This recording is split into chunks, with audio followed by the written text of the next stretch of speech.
ఒక విషయం చెప్తా మీరు బాగా గుర్తుపెట్టుకోండి. ఇక్కడ తాజ్ కృష్ణలో చిరంజీవులు సార్ వీళ్ళంతా కలిసి మీటింగ్ ప్లాన్ చేసినప్పుడు ఈ సుందరయ్య విజ్ఞాన కేంద్రం అనుకుంటే ఇంకెన్ని రోజులు పెడతారు సార్ ఈ సుందరయ్య విజ్ఞాన కేంద్రము ఈ బాగ్లింగంపల్లి ఇందిరా పార్క్ చౌరస్తారా? ఎక్కడ ఉండాలి సార్? టాపెస్ట్ ప్లేస్ లో ఉండాలి కదా. మన మీటింగ్ అనుకున్నప్పుడు ఇక ఇక్కడికి తీసుకొచ్చారు వాళ్ళు.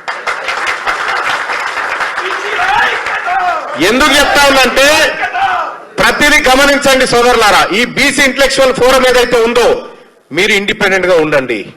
మీరు ఆదేశించిన కార్యక్రమాలు చేయడానికి నేను గాని మా సీనన్న గాని మన ప్రకాష్ అన్న గాని సుధాకర్ అన్న గాని మేమందరం కూడా రెడీగా ఉన్నామన్న విషయాన్ని మీకు తెలియజేస్తా ఉన్నాం. మీరు ఇండిపెండెంట్ గా ఉండండి.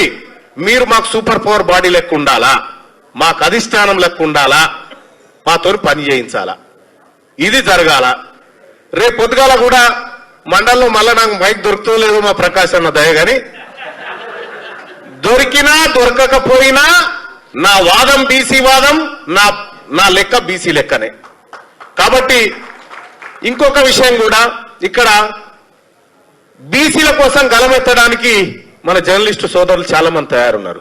వాళ్ళ కండగా నిలబడరాదురా? వాళ్ళ కండగా నిలబడండి. సమయం వచ్చినప్పుడు వాళ్ళ వాయిస్ వినిపిస్తారు కదా. మనవాడికి మనం అండగా నిలబడకపోతే మన వాయిస్ ఎవడు నువ్వు చెయ్యవా అని వెళ్ళి చేసినోనికి సపోర్ట్ చేయకపోతే ఎట్లయితుంది? అందుకోసం అండగా నిలబడండి వాళ్ళకి.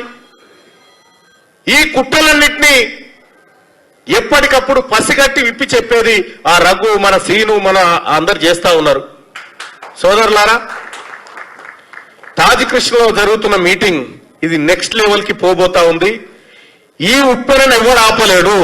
ఒక్కటై చెప్తా ఉన్నా, గతంలో ఒకసారి మన సీనన్న నెక్స్ట్ ముఖ్యమంత్రి కేటీఆర్ అంటే కాదు నువ్వే ముఖ్యమంత్రి అని చెప్పిన. నేను అన్ననా లేదా? నువ్వే ముఖ్యమంత్రి అని చెప్పిన. సరే ఆయన ఏ పార్టీలో ఉన్నది, కానీ నేను ఒక బీసీగా కనెక్ట్ అయి చెప్పిన మాట.